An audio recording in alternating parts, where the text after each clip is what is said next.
Hey, Vinny, what was the wash-up from yesterday?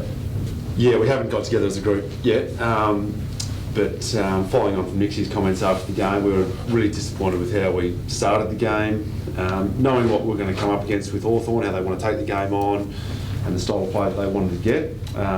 We pretty much gave that to them for the full first quarter and put ourselves in the back foot, reset at quarter time, and thereafter we're better and more competitive and fought our way back into the game. But 31-point disadvantage at quarter time was a bridge too far in the end.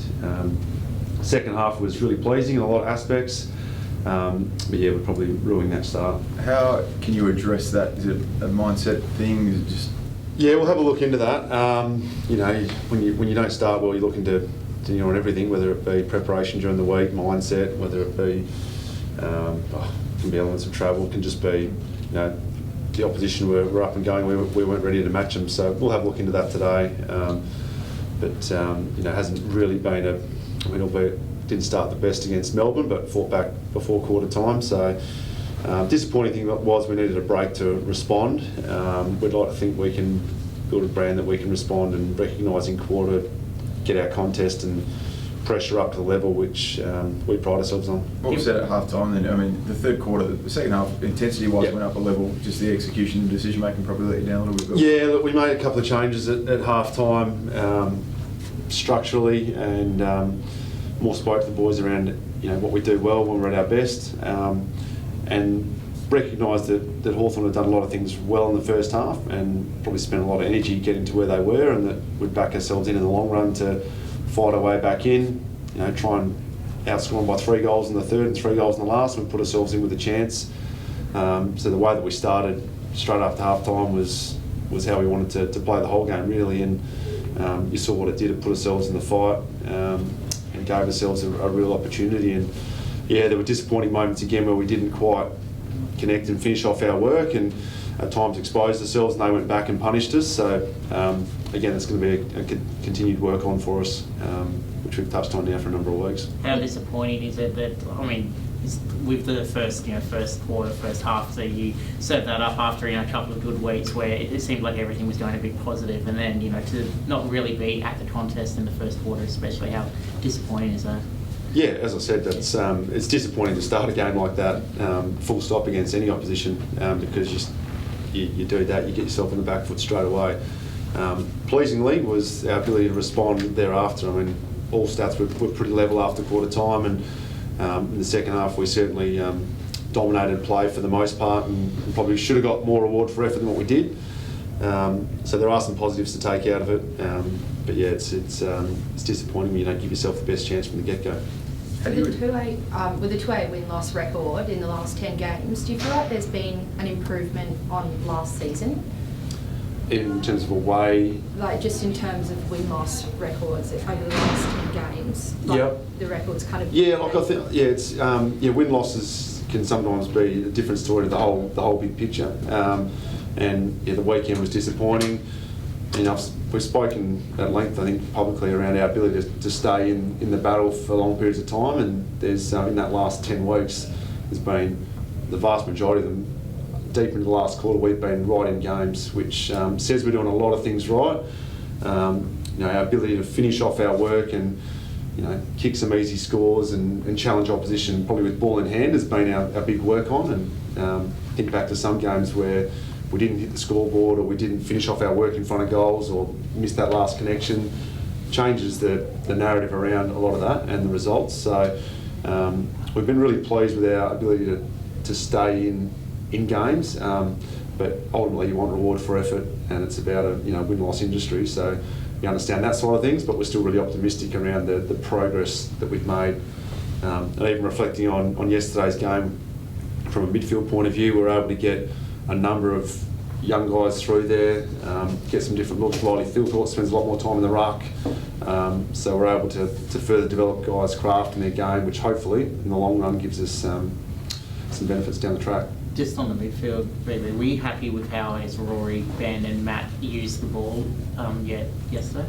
I haven't finished coding the game yet, but my first walk away from the game was, everyone has moments where they like to be better with the ball. It's easy from upstairs to sit there and say you've got more time with the footy, or we could have used this option here, there. But look, that's an ongoing work on for us as a group, and we've done that since I reckon the start of the season for sure. And throughout pre-season, it's been our ability to get ourselves in a position where we can have more time and space to execute, and that sort of I guess ability to finish off your work doesn't happen overnight, but it's something we're working really hard at. And look, those guys you mentioned, I'll keep backing them in to work hard and give themselves opportunities to finish off their work and be more potent, and hopefully we get some reward for that work they're doing. Yeah, just on what Emma was saying, are you happy where the rebuild is at the moment?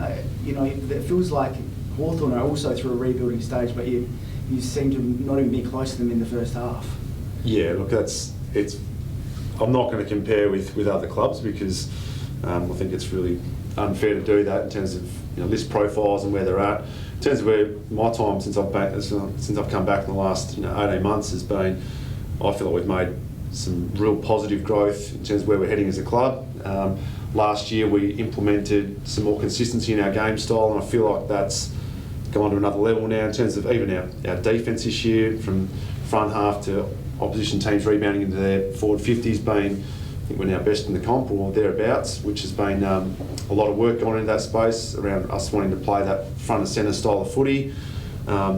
There's elements we do need to get better at, but look, from end of last year, I think we lose, I'm trying to think now, D-Mac, Tommy Lynch, Paul Season's not playing this year, Dan Tully's no longer here, Sloaney's not playing, so we lose some significant experience around our group, and on-field experience too, which is going to benefit us for these young guys getting experience in the long run. So our ability, which I mentioned before, to stay in the game for longer this year has been a really pleasing aspect. Our next step now is to make sure we turn those into results for us, that we get reward for effort. Well, how long until do you think this rebuild becomes about win-loss and not just about developing the group?